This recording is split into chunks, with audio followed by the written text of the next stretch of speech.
Les érudits musulmans mettent en garde leurs fidèles contre une avalanche à venir.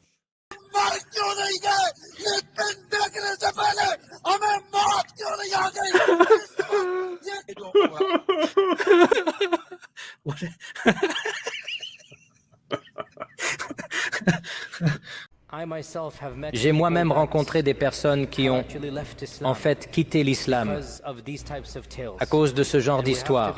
Et nous devons être honnêtes et francs et ne pas faire comme si cela n'existait pas.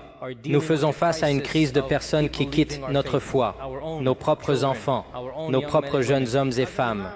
En tant qu'imam, en tant que leader communautaire, j'ai vu cela et j'en ai vu beaucoup récemment.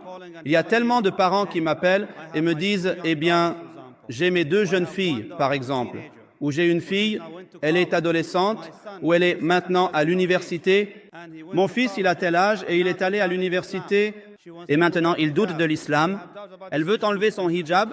Ils ont des doutes à ce sujet. Et donc, ils se demandent ce qui se passe. Quelle est la raison pour laquelle nos enfants quittent l'islam ou doutent de l'islam pour finir par devenir agnostiques ou athées? Quelle est la raison?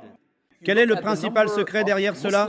Si vous regardez le nombre de musulmans qui ont migré en Argentine, à la fin du 19e siècle et au début du 20e siècle, il devrait y avoir environ un demi-million de musulmans en Argentine, mais maintenant, il n'y a même pas 5 à 7 000 musulmans qui se disent musulmans.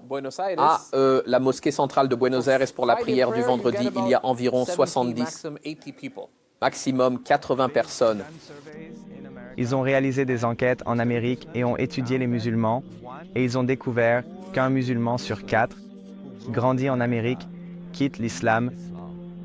C'est la même chose au Canada, c'est la même chose en Australie, c'est la même chose au Royaume-Uni,